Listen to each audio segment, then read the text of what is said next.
우리 이거 될지 모르겠네요. 같이 한번 읽어볼까요? 시작. 그의 그의 안에서 안에서 건물마다 건물마다 서로 서로 연결하여 연결하여 주 주 안에서 안에서 성전이 성전이 되어가고 되어가고 너희도 성령 너희도 성령 안에서 안에서 하나님이 하나님이 거하실 거하실 처소가 되기 처소가 되기 위하여 위하여 그리스도 그리스도 예수 예수 예수 안에서 안에서 안에서 함께 함께 지어져 지어져 가느니라. 가느니라. 아멘. 네. 이게 되네요. 정말 우리에게 이런 기술력을 주신 하나님을 찬양합니다. 우리 첫 번째 시간에 교회는 누구인가 이 주제로 대화를 했어요. 교회는 남다른 신앙 고백이 있는 사람들입니다. 그 교회가 무엇을 합니까? 네. 예수님 사랑하고 따라가면서 예수님의 또 다른 제자들 삼는 일을 의도적으로 복음 전하면서 합니다. 그리고 복음 들은 사람들 중에서 제작감을 골라내서 그 사람들과 함께 지냄으로써 또 다른 제자를 만드는 거죠. 그걸 4세대까지 지속해 나가는 거예요. 그 교회는 어떻게 합니까? 우리 지난 시간에 여러 이야기를 나눴지만 그 중에 핵심이 기도였어요. 교회의 원류가 예수님이신데 예수님의 모습, 예수님 따라서 해야죠.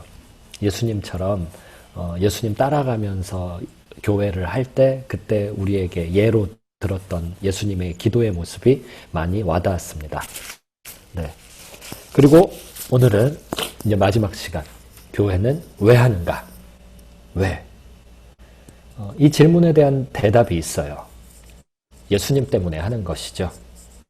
교회뿐만 아니라 인생의 어떤 일이든 예수님 때문에 하는 거예요. 예수님 때문에 하는 거예요. 근데 이 질문을 우리가 하고 또 해야 돼요. 왜냐하면 교회를 하면 할수록 교회의 여러 일들에 익숙해져서 왜 하는지 잊어버릴 때가 많기 때문이죠. 그거에 대한 예로 주일 예배를 한번 이야기를 해볼게요. 주일 예배를 왜 드리는가? 그 생각을 처음 하기 시작한 게 5년 전이었어요.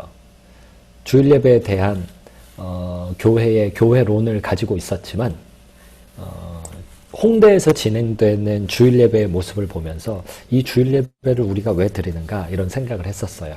근데 제 스토리를 이야기하면은 조금 쓸데없이 길어질 것 같아서 바로 단도직입적으로 여러분들에게 질문을 드리도록 할게요.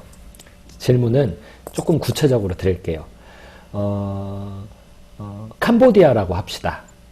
캄보디아에 깜뽕짬이라는 시골 마을을 한번 생각해 보세요. 자, 거기에 여러분들이 2년이라는 단기 사역자로서 들어가 계십니다. 그렇게 가정을 해봅시다. 2년이에요. 여러 가지 모습으로 들어갔을 거예요. 학원 강사로 갔을 수도 있고, 아니면 비즈니스맨으로 갔을 수도 있고, 아니면 선교사 모습으로 들어갔을 수도 있고, 자, 시골 마을, 캄보디아의 시골 마을에 들어가셨어요. 근데 거기서 들어간 이유는 선교하러 들어간 거고요.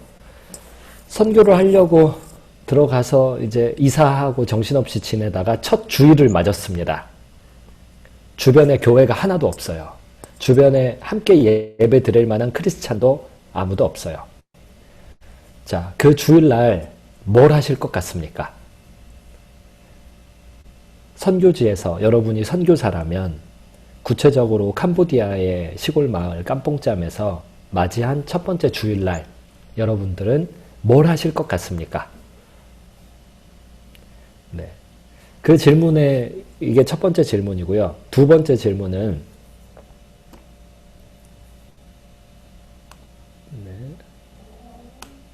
네.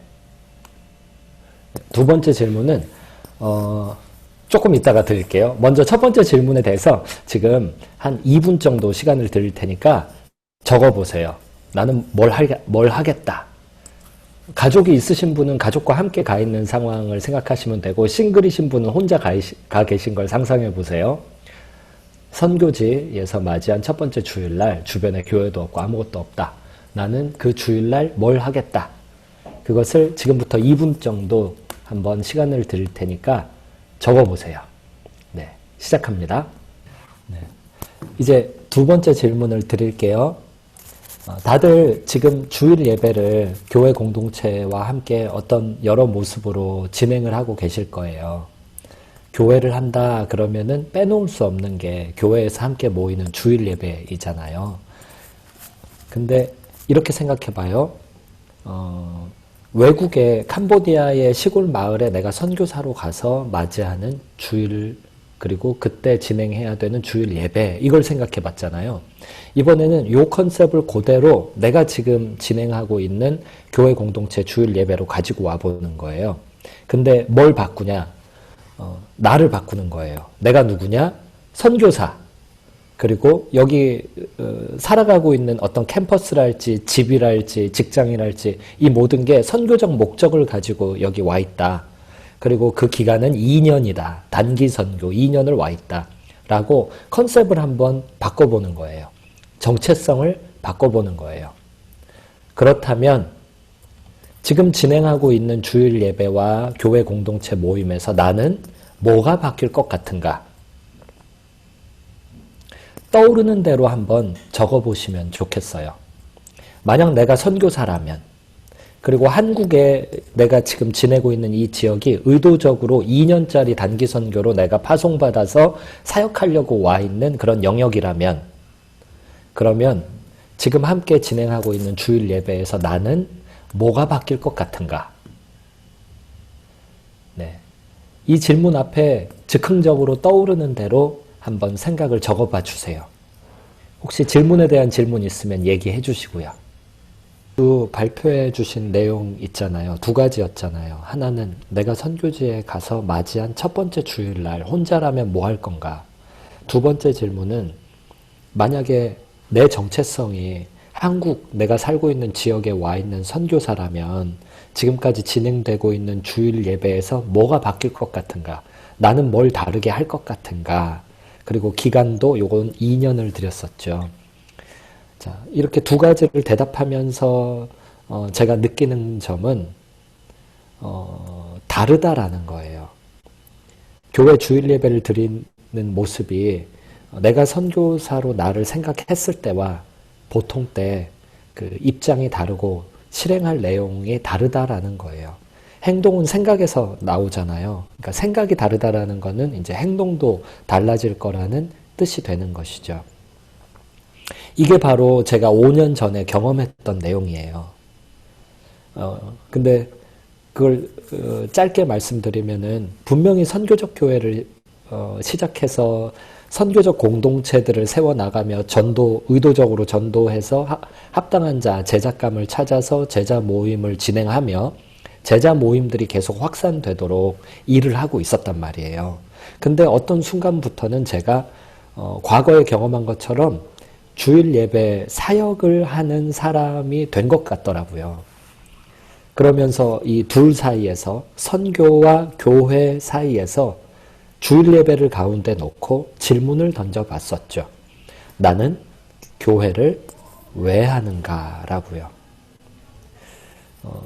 이 이야기를 또 제 이야기지만 우리 모두의 이야기라서 여러분들의 생각 속에 이미 존재하는 것을 일깨우기 위해 이 이야기를 하나 들려드릴게요. 김남준 목사님이라고 열린교회 개척하신 분이 계세요. 그분이 저 신학생 시절에 설교학 때 교수님이 한국에 있는 설교자들 중에 누구 한 분 골라서 이렇게 좀 설교를 녹취를 해서 그걸 분석을 해서 뭐 비판을 하든 뭐 그 지지를 하든 그걸 발표를 해라 이런 숙제가 있었어요. 그래서 김남준 목사님의 설교를 녹취를 제가 한 30편 정도를 이렇게 숙제 때문에 하게 됐었죠. 그 중에 이런 대목이 있었어요. 기억이 나요. 설교 본문 생각 안 나는데요. 그 스토리가 기억이 나요. 무인도에 한 사람이 난파했습니다. 한 명. 난파해서 간신히 살았는데 같은 배를 타고 있었던 사람은 다 죽었어요. 근데 이 한 명이 뭐 했냐면은 무인도에서 생존을 하려고 애를 쓰다 보니 또 다른 배들이 무인도 주변에서 난파하는 모습을 목격을 한 거예요. 그래서 뭘 시작했냐면 등대 세우기를 시작했습니다. 등대를 완성했어요. 그랬더니 사람들이 더 이상 난파하지 않는 거예요. 그 섬 주변에서 배가 좌초되지가 않는 거예요. 사람들이 이 배를 끌고 오히려 무인도에 들어와서 이 등대를 세운 사람을 칭찬하기 시작했어요. 등대가 없었다면 나는 죽었을 텐데요. 결국 무인도에는 어떤 팀이 하나 결성이 됐어요. 사람들을 살리자. 등대를 잘 세워서 사람들을 살리자. 그런 팀이 결성이 되자 난파의 위기를 벗어난 배에 들어있었던 사람들 중에 몇 사람이 무인도에 남고 몇 사람은 돌아갔어요. 그리고 그런 배들이 여러 척이 생기면서 무인도에는 마을이 건설이 됐어요. 그 마을은 등대 세우는 일을 하는 마을이었어요. 등대는 가면 갈수록 멋있어졌어요. 커졌어요. 마을도 시스템이 생겼어요. 그러던 어느 날 사람들이 싸우기 시작했어요. 누가 주인이냐? 이 등대의 리더가 누구냐? 그리고 이 등대를 세울 때 누가 잘했고 누가 잘못했느냐? 그리고 이 마을에 살아가는 사람들은 어떤 조직을 가지고 있어야 되냐? 등대를 세울 때 필요한 여러 가지 재화들은 누가 감당해야 되냐? 이런 여러 가지 이슈들이 등장하면서 사람들이 싸우기 시작했어요. 그 싸움은 지속되면서 마을은 더 확장됐고 나중에는 이 마을에서 더 이상 사람들을 살리기 위해 등대가 있다라는 생각을 계속 가지고 있었던 사람이 사라져 버렸어요. 그냥 등대를 세우기 위해서 있는 사람들이 아니라 거기에 또 하나의 그 사람들의 모임이 그냥 생긴 거예요. 등대의 목적이 뭔지 잊어버리고 어떻게 하면 그 마을에 더 많은 외부에 있는 배 타고 난파될 뻔한 사람들 끌어들여서 마을에 필요한 자원들을 세우냐. 이 이야기를 제가 설교 녹취하다가 이걸 타이핑하고 받아 적고 했던 기억이 나요. 자, 질문을 하나 더 드리겠습니다. 발표하실 때 달랐어요. 왜 달랐을까요? 그게 질문이에요. 내가 지금 교회에서 주일 예배 지금 드리고 있고 뭔가 교회에서 사역을 하고 있어요. 교회에서 사역한다의 핵심에서 제일 먼저 떠오르는 게 주일 예배일 거예요. 그래서 주일 예배에 한정해서 얘기를 했단 말이에요.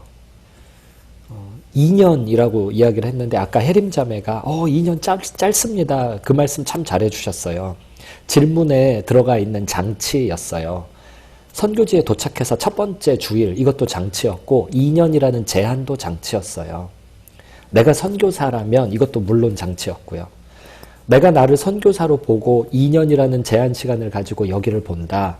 이거는 제 마음속에 이런 의도가 있었어요. 이미와 아직, 예수님의 재림의 날에 대한, 종말에 대한 자세 이런 게 있었어요. 예수님은 2000년째 안 오셨지만 2000년 동안 기독교인 우리 선배들은 매일 오늘 예수님이 오신다라는 관점을 가지고 살았잖아요. 이게 선교사들의 관점이에요. 선교사는 내일을 생각하는 게 아니라 오늘 내가 죽을 걸 생각하면서 살아야 되는 사람들이죠. 근데 우리 중 누가 선교사 아니라고 얘기할 수 있나요? 우리가 외국에 어떤 선교사라는 공식 명함을 가지고 들어가 있지 않을 뿐이지 선교사의 기능적 측면에서 우리가 자유로운 사람은 없어요. 예수님을 믿으면 교회가 누구냐? 남다른 신앙 고백이 있는 사람이고 남다른 신앙 고백이 있는 사람은 결국 예수님 따라가는 일을 하는 사람들이고 그런 사람들은 결국 전도하고 제자화를 진행하는 데에서 자유로울 수 없잖아요. 근데 요게 선교사라는 인물, 정체성을 가진 사람이 진행하는 일의 기능적 측면이 그대로 들어와 있잖아요. 만약 내가 나를 선교사로 임명했을 때 그리고 시간 제한을 두었을 때의 주일 예배를 대하는 입장과 현재 진행하고 있던 주일 예배를 대하는 입장에 차이가 있다면 이게 세 번째 질문인 거예요. 차이가 있다면 이 차이는 왜 생긴 걸까요? 나에게 이 차이를 가져다 준 거는 무엇일까요? 이게 질문이에요. 이 시간에는 5분을 드릴게요. 5분 동안 떠오르는 대로 한번 적어보세요. 왜 달랐을까? 질문에 대한 질문 있으면 해주세요. 네. 이렇게 세 가지 질문을 가지고 우리가 대화를 해봤어요. 각 사람의 발표 속에 우리가 배워야 하는 내용들이 들어있고요. 각 사람의 발표 속에 교회를 왜 해야 되는지에 대한 중요한 관점들이 이미 들어있어요. 그걸 가지고 이제 제가 정리한 내용으로 한 번 더 조명해 드릴게요. 5년 전에 지금 던졌던 세 가지 질문, 그게 저한테 있었던 질문이고요. 그 속에서 이런 내용이 정리가 되더라고요. 저는 왼쪽에 있는 교회, 그러니까 선교사라는 정체성 자체를 이전처럼 따로 부여하지 않고 모든 성도가 선교사로 산다, 이런 정체성을 가진 목사이며 성도들이 있는 교회, 이걸 한다고 믿고 있었어요. 근데 저의 행동을 보니까 그렇지 않더라고요. 저의 행동은 뭐였냐면 오른쪽. 사람들이 교회에 어떻게 조인하게 되냐? 주일 예배를 통해, 주일 예배 행사를 통해 조인하게 된다. 제가 그렇게 실제로는 믿고 있었던 거예요. 주장하는 내용은 제 믿음과 달랐던 거죠. 그 속에서 일부분이 누군가 헌신을 하든 아니면 하나님이 어떤 식으로 은혜를 주시든 해서 교회 소그룹에 들어오게 된다. 그리고 그 속에서 아주 일부분만이 바깥으로 또 사역을 하러 나간다. 저는 이런 믿음이 있었던 사람인 것을 5년 전에 깨달았어요. 방금 전에 전해드렸던 세 가지 질문을 통해서요. 근데 제가 주장했던 건 뭐였냐면 이 녹색 그래프, 녹색 화살표가 이제 사람들의 이동 경로예요. 삶의 현장에서 교회 교인들이 다 선교사로 그냥 살아가니까 그 교회에 조인되는 첫 번째 통로가 그 사람인 거예요. 남다른 신앙 고백이 있는 사람, 의도적으로 복음 전하는 사람, 제작감을 찾아내는 사람, 찾아낸 제작감과 함께 시간을 보내는 사람, 그게 그 교회에 발을 디디게 되는 첫 번째 장소인 거예요. 그 상태에서 주일 예배에 들어오는 사람이 일부분인 거예요. 주일 예배에 들어오지 않고 그저 캠퍼스에서, 직장에서, 가정에서 제자 모임을 하면서 그 자리에서 파송받아 세상으로 나가기도 하는 거죠. 주일 예배에 들어오는 사람들 일부분은 주일 예배를 통과해서 100% 다 세상에 다 나가는 거예요. 이 왼쪽에 있는 것은 교회와 선교의 구분이 없는 교회예요. 이런 교회가 더 21세기적이고 이런 교회가 더 성경적입니다. 제가 이걸 주장했어요. 하지만 주일 예배를 대하는 저의 모습을 보니까 오른쪽처럼 하더라고요.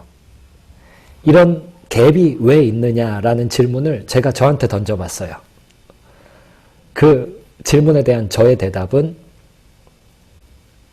말씀이나 소명보다 경험을 더 믿고 의지하기 때문. 이게 오래 생각해 본 결과 저의 대답이었어요. 제가 되게 나약하더라고요.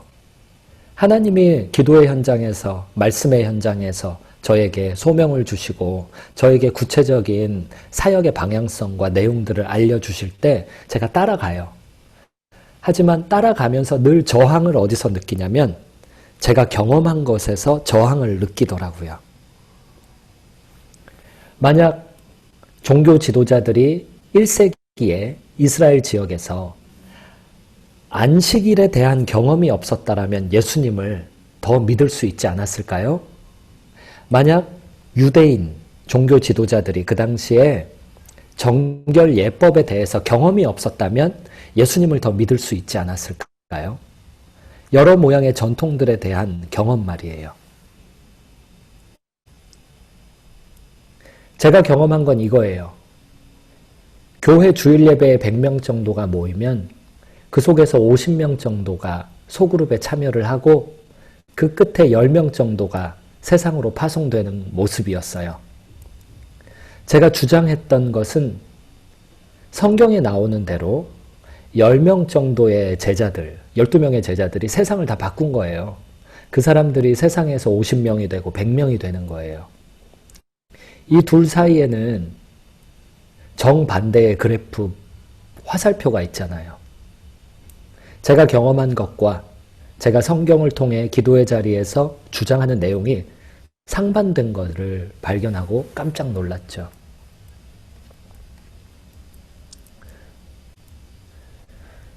교회에서의 저의 리더십도 이게 제가 경험했던 거예요. 소그룹 리더들이 있고요. 교회 주일 예배 때 새 신자가 들어와요. 그러면 소그룹 리더들이 부서 책임자에게 보고하죠. 그러면은 전체 리더들을 대표하는 누군가가 있어요. 저의 경험 속에서는 이건 부목사님들 중에 한 분이세요. 아니면 각 부서 부장 집사님 중에 한 분, 이런 분이 담임 목사님과 함께 거룩한 천상 회의를 갖게 되죠. 어떤 분이 저희 교회에 새로 들어오셨습니다. 이런 거요. 그러면 이 새신자는 저의 경험 속에서는 주로 새가족반 모임할 때 새가족실에서 담임 목사님 얼굴 한번 보고 끝이에요. 이 새신자는 이 소그룹 리더들 중에 누구도 전도해서 오신 분이 아닌 게 저의 경험이었어요. 오히려 이 새신자는 그 교회 교인들 중에 누군가가 관계 안에서 이렇게 인도하고 전도해서 들어온 경우가 많았어요. 근데 저의 경험 속에서는 이 새신자는 전도한 사람이 아닌 다른 사람이 교실에다가 앉혀놓고 제자와 수업을 진행하는 것을 보았어요. 어려서부터요. 제가 주장했던 거는 뭐냐? 제자와 플랫폼을 모든 사람들이 가지고 있도록 교회가 허용하는 거죠. 모두가 선교사로 존재할 수 있도록 허용하는 거예요. 사역을 따로 중앙 집권적으로 진행하는 것이 아니라 모두가 사역을 전도와 제자와에 맞춰서 진행할 수 있도록 허용을 하는 플랫폼을 까는 거예요. 중요한 이야기 중에 정말 죄송한데 저 커피 한 잔 더 내리고 와야 될 것 같아요. 자, 임 목사님께 잠깐 뭘 부탁을 드릴게요. 웨이처치에서 처음 만났을 때 그 예화, 저를 처음 만났을 때 예화, 그것 좀 얘기 좀 해주세요. 저 바로 돌아오겠습니다. 어서 오세요. 제가 화상 채팅 회의 목사님 예화를 뭘 말씀하시는 건지는 제가 정확하게 모르겠으나 제가 송 목사님을 처음 찾아갔었던 이유를 말씀드리면 될 것 같아요. 저도 이제 저도 가장 부사역자로 섬기면서 아까 저 그림 있잖아요. 새신자가 오면 새신자 교육에 가고 새신자 교육하고 몇 주 완성한 제가 저 새신자 교육을 하는 담당 목사였어요. 청년부 안에서. 누가 왜 어떻게 얘네가 도대체 여기 왜 왔나 누굴 따라왔나 아무것도 모를 때 그들을 만나서 우리 교회 소개하고 이렇고 그 다음 하면 그 다음 부서 올라가냐 이런 거였는데 그때 이제 저희가 청년부 안에서 무슨 책을 연구했냐면 오가닉 처치라는 책을 연구했어요. 그러니까 여러분들 지금 파도를 타는 교회 읽으면서 봤겠지만 그 책에서 말하고 있는 교회의 모습은 그런 모습이 아니었거든요. 말하자면 송중기 목사님께서 지금 우리에게 나눠주시고 계시는 조금 더 유기적인 형태의 교회에 가까웠죠. 이제 그때 청년부 리더십 안에서 그 책을 북리뷰하고 나서 결론이 뭐였냐면 한국에서 이거 중독할 때라도 안 된다. 이게 우리의 결론이었어요. 그래갖고 그 책을 갖다 버려버렸죠. 이거는 미국 목사님이 미국 문화에서나 저게 가능하지 무슨 한국에서 이게 가능하냐. 근데도 이제 제 마음속에 너무 이제 좀 좋지 않은 것이 있었는데 그때 유튜브에서 우리 권사님하고 우리 저의 누님이 송중기 목사님이 길거리 전도하는 영상을 찾아서 저한테 보내준 거예요. 이때 보고 첫째 생각은 이거죠. 저 목사님 진짜 이상한 목사님이다 라는 이제 생각을 하고 제일 처음 믿고 두 번째로 했었던 생각은 한국에서도 저런 교회가 있단 말이야? 하고 나서 이제 너무 궁금해서 송중기 목사님께 그냥 다짜고짜 페이스북 메시지를 보냈어요. 목사님은 저를 모르시고 저도 목사님은 모르지만 전 인터넷에서 이렇게 봤습니다. 좀 만나서 대화를 하고 싶습니다. 그래서 여러분들이 송중기 목사님과 교제하면서 한번 알게 됐지만 목사님을 알게 되는 분들은 거의 대부분 이렇게 알게 돼요. 저분 진짜 이상한 분이에요. 이상한 사람이 문자 보내는 그냥 오라 그래서 만나시는 분이거든요. 그래서 제가 카페에서 강남에 있는 홍대역 쪽에 카페에서 만나서 강병 목사님이 여러분들에게 보여주셨던 저 다이어그램을 앞에 그 왜 있잖아요. 정사각형 뭐예요? 휴지 있잖아요. 휴지 냅킨. 거기다가 이제 이 펜으로 그려가시면서 이걸 설명해 주신 거예요. 그분이 그렇게 이제 누군가가 이런 말을 했는데 네가 가지고 있는 신념을 냅킨 한 장에 정리하여 그릴 수 없다면 너는 그 신념을 믿는 게 아니다. 이런 말을 제가 언제 외국 어떤 한 저자의 책에서 봤는데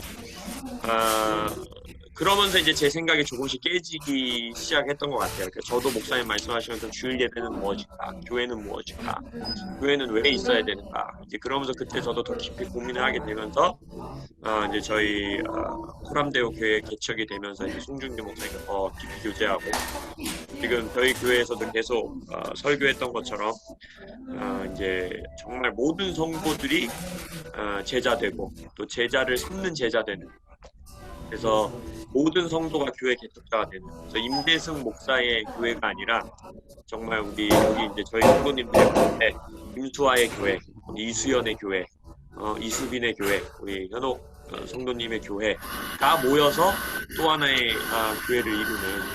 그래서 아마 지금 많은 이게 집사님이나 청년들이랑 대화를 하면서 가장 이제 뭐랄까 풍경, 변화? 지금까지 우리가 가져온 경험의 차이라면 저에게도 초반에는 이게 참 충격이었는데 아까 그 그림을 기억하시는지 모르겠는데 주일 예배가 작은 원이고 그 뒤를 감싸는 삶의 현장이 있었을 때 삶의 현장에서 여러분들이 복음 전도를 해서 뭐 소위 말해서 이제 뭐 정기적으로 모여서 함께 기도를 한다든지 성경 공부를 한다든지 예수를 전한다든지 하는 여러분들의 관계성 안에서 여러분들이 복음을 전해 여러분들이 제자 삼은 사람이 있다면 그 사람이 소위 말하는 주일 예배를 안 올 수도 있다라는 거예요. 그리고 안 오는 사람들이 많아야 돼요.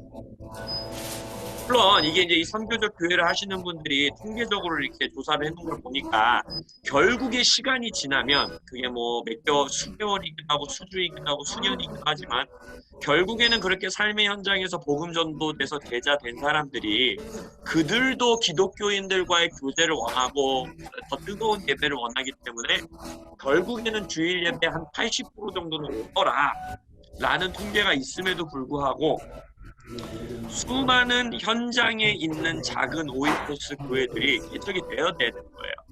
그리고 그것의 최종 목표는 내가 어떻게든 얘를, 우리 가족을, 우리 엄마 아빠를, 내 남자친구를, 뭐 우리 직장 동료를 어떻게든 주일 예배 데려가야지가 최종 목적이 아니라 최종 목적은 내가 이들의 삶에서 각자 있는 자리에서 이 사람을 지금 내가 얘를 제자 삼고 있는 것처럼 얘도 다른 사람을 제자 삼을 수 있는 자로 만들어야지 예수님과 함께 그러한 길로 이끌어 줘야지 라는 것이 그 교회의 이제 최종 목적이 되는 겁니다. 그래서 제가 생각했을 때의 이 선교적 교회의 가장 놀라운 점과 지금까지 우리가 겪어온 전통과 이 경험의 다름점은 바로 여기에 있는 것 같아요. 지금까지는 아까 그 세 가족단이 있고 부사역자가 있고 했던 이유가 뭡니까? 우리는 어떻게든 뭐 꼬시든 뭐 때리든 뭐 밥을 사주든 어떻게든 주일 예배에 데려다 앉혀놓으면 그 다음부터 모든 책임은 이제 교회 이 사역자들에게 전가가 되는 거죠. 근데 이제 그렇게 됐을 때에 지금까지의 우리의 경험은 아까 송중기 목사님 말씀하신 것처럼 그런 식으로 교회를 나와서 다시 사회로 나가 제자 삼는 사람은 10%가 끝나는 거예요. 이거는 굉장히 효과적이지 않은 복음전도 전략인 거잖아요. 그러면 우리가 지금 교회 안에서의 80%, 90%, 100%의 사람들이 밖으로 나가 제자들을 삼는 삶을 어떻게 살 것이냐. 그것의 이 핵심을 우리가 이 고민을 하고 연구를 하다가 이제 미국에 계신 많은 목사님들을 비롯하여 열방에 송중기 목사님과 저를 비롯한 많은 목사님들이 이러한 교회론 자체가 바뀌어야 된다. 교회가 무엇인지가 우리가 가지고 있는 생각이 바뀌어야 된다. 라는 데까지 이르지 않았나 라고 생각을 하게 되었습니다. 그래서 이 CPC 교육도 우리 여기 있는 이제 저와 교제하고 있는 두 자매와 대화를 나누다. 니들이 부모님 전도하자. 니들이 너희 친구들 전도하자. 니들이 할 수 없다고 생각하지 말자라는 대화 가운데 이렇게 되게 됐습니다. 타이밍 좋습니다. 굿 타이밍입니다, 목사님. 너무 죄송해요. 제가 왜 이렇게 일을 하면서 강의를 하는지도 좀 설명을 드릴게요. 함께. 네, 아까 여기까지 이야기했었죠. 목사님은 이 전체의 행정적 대표 역할을 하는 거예요. 그리고 또 하나는 목사님은 이 플랫폼을 과거와 미래, 주변에 있는 사람들, 질문을 던지는 사람들에게 이렇게 나가서 설명하는 사람, 신학을 담당하는 사람, 그리고 문제가 생겼을 때 그 문제를 해결하는데 리더가 되는 사람이죠. 그리고 제자와 리더들은 누구냐면은 전도를 통해서 제작감을 골라내서 그 사람들과 제자와 모임을 일주일 내에 진행하면서 주일 예배를 포함하기도 하고 하지 않기도 하는 이 사람들, 그 사람들이 제자와 리더인 거예요. 그러니까 이미 존재하는 성도들을 관리하는 리더를 뽑는 게 아니라 리더로 인정을 받는 팔로워들을 만들어낸 사람들이 리더로 존재하는 것이죠. 그런 사람들이 일을 할 수 있도록 플랫폼을 인정해주는 역할을 하는 대표 목사가 있는 거예요. 이 사람은 목사 직분을 가지고 있는 거죠. 그러면 새신자 어떻게 만나게 되냐면 이 교회에 결국 제자와의 일을 하는 사람들, 그 사람들이 곧 새신자가 그 교회를 경험하게 되는 첫 관문이 되는 거예요. 이런 생각을 했단 말이에요. 이걸 주장했단 말이에요. 그런데 저는 결국 이걸 하고 있더라고요. 제가 다 지시하고 프로그램 만들어서 그거 사람 뽑아서 설득해서 일 진행하고 제가 경험한 것과 주장하는 것 사이에 갭이 있었어요. 그게 저한테 많은 변화상을 가지고 왔죠. 이런 글을 그 당시에 적어봤어요. 만약 수백만 명의 성도들이 한 교회에 속해 있으면서도 동시에 수십만 개의 작은 그룹들로 각 나라와 각 민족과 각 지역에 흩어져서 존재하며 예수님의 리더십에 의해 제자 열매들의 영적 재생산을 하며 서로 네트워크의 형태로 존재하는 것이 얼마든지 가능한 일이라면, 만약 그런 게 교회의 본 모습이라면, 그러면 나는 어떻게 경험에서 벗어나서 주장했던 그 교회를 할 수 있을까? 그런 고민 가운데 이제 이런 CPC의 짧은 4주짜리 강의 커리큘럼도 생긴 겁니다. 결국은 남다른 신앙 고백을 하는 사람이 존재하고 그 사람들이 예수님 따라가는 이 일을 교회의 일로 받아들여 수행하면서 열매를 본인들이 직접 만들어내고 일을 진행하는 거예요. 자, 이 시간에는 바이보케이셔널에 대해서 짧은 말씀을 드리도록 할 건데요. 바이보케이셔널 말씀을 임 목사님께서 이게 바이보케이셔널이 뭔지에 대해서 한 번만 말씀을 좀 부탁드리겠습니다. 이거 강의를 그때 같이 했었잖아요. 네. 바이보케이셔널은 어떤 것입니다. 제가 그 내용을 한 5분 이내로 한번 말씀을 드릴게요. 말씀을 부탁드릴게요. 바이보케이셔널은 무엇입니다. 이게 뭐랄까요? 그 목회자분들에게는 굉장히 좀 지금까지 역사적으로 되게 예민했었던 문제 중에 하나인데, 여러분들 지금까지 소위 생각했을 때 왜 목사님들 중에 다른 직업 갖고 계신 분들 있잖아요. 예를 들어서 다른 일을 하면서 교회를 섬긴다. 이게 여러분들은 뭐 그게 못해서요라고 생각하실 줄 모르지만, 이제 소위 말하는 이제 이 교회 안에서 신학을 만들어내는 교단이나 신학교에서는 굉장히 불경건한 일로 취급을 당해왔습니다. 지금까지. 왜냐, 거기서는 이 성직이라는 이 사역이라는 이 거룩한 부르심을 네가 받았는데 어찌 이 세속적인 일에 너가 들어가서 일을 할 수가 있느냐. 믿음이 없는 거다.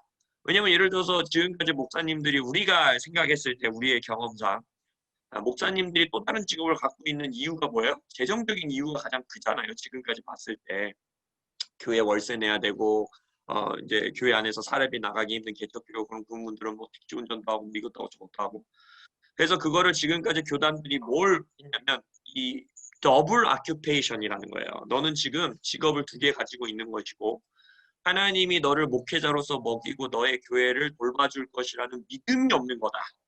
라는 것으로 굉장히 많은 핍박이 있었습니다.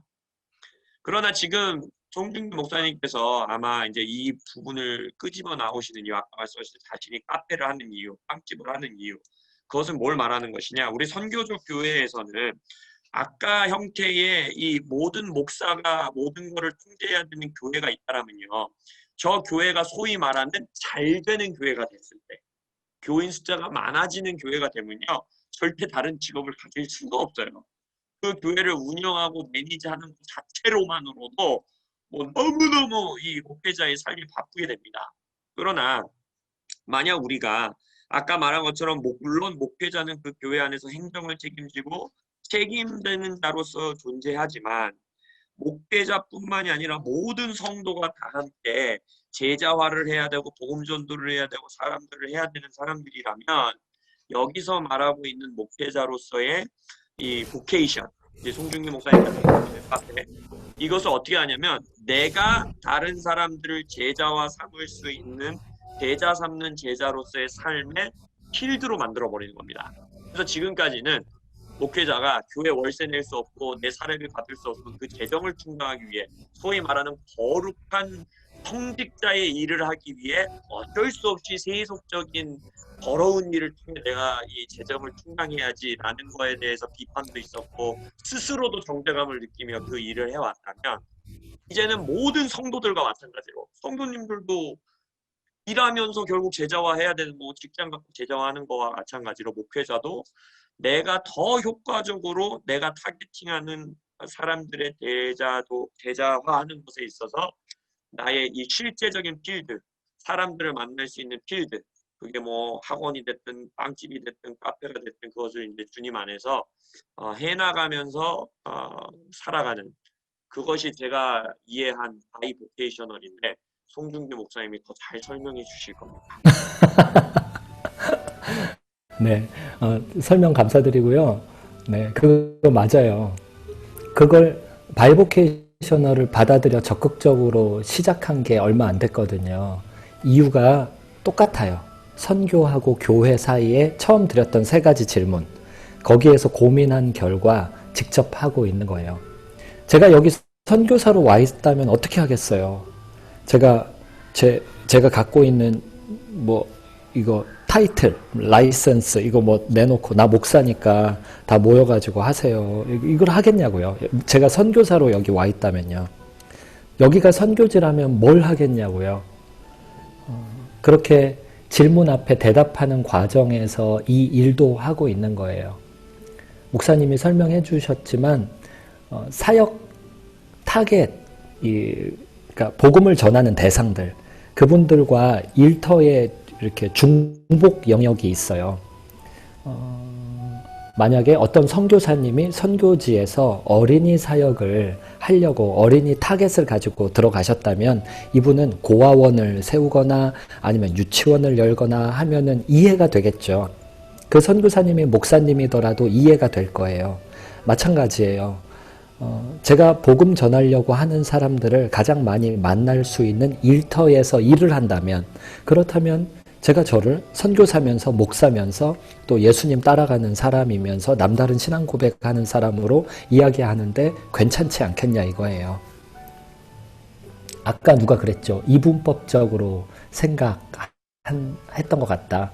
마찬가지예요. 내가 살아가는 삶의 현장과 선교지를 이분법적으로 구별하면 그것은 바이보케이셔널을 하는 게 아니죠.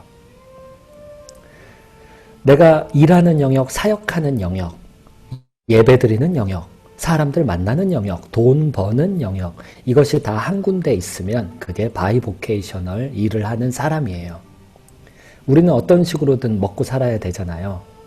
교회를 왜 해야 되냐라는 질문에 정확하게 대답을 소명적으로 할 수 있다면, 그리고 대답한 대로 실행할 수 있다면, 그러면은 우리는 많은 것들을 바꿀 수 있을 거예요. 교회를 왜 합니까?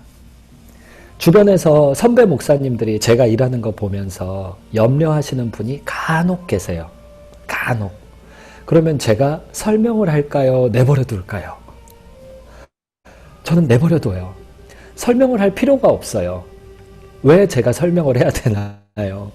하나님이 주신 소명 가운데 선교사로서 제가 살면서 열매를 맺고 하나님께 영광을 돌리고 있다는 걸 제가 알고 있다면 누가 이해를 못한다고 해도 그게 저한테 어떤 위협도 될 수 없는 거예요.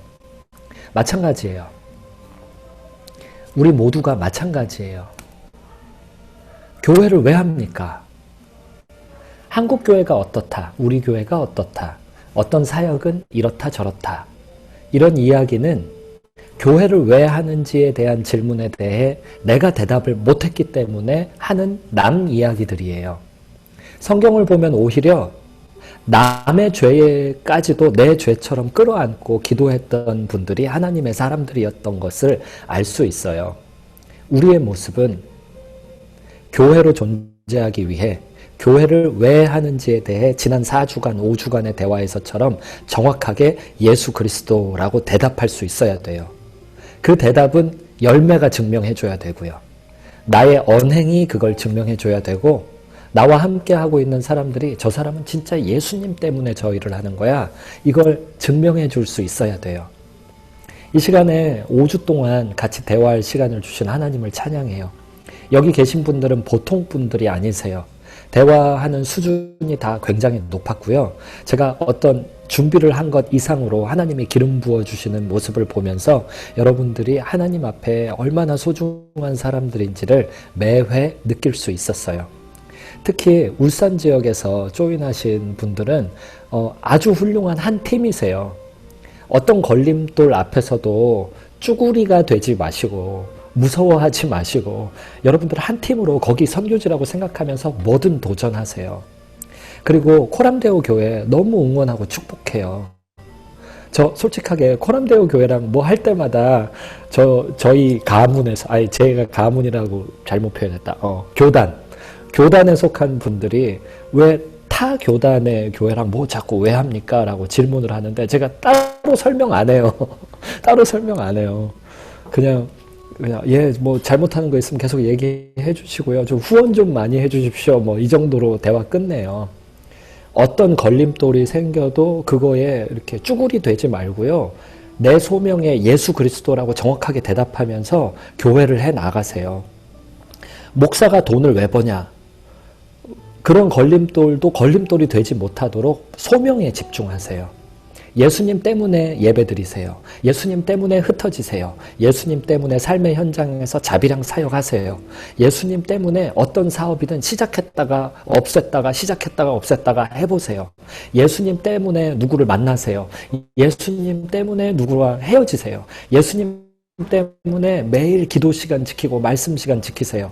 울어도 예수님 때문에 울고 웃어도 예수님 때문에 웃고 정말 예수님 때문에 교회하는 사람들이 되세요. 그러면 됩니다. 예수님 곧 오세요. 예수님은 오늘 오세요. 매일 아침에 눈 뜰 때마다 오늘 오신다. 그런 관점으로 하루하루씩 살면 돼요. 여기까지였어요. 여기까지. 네, 앞으로 보고 싶을 겁니다. 네.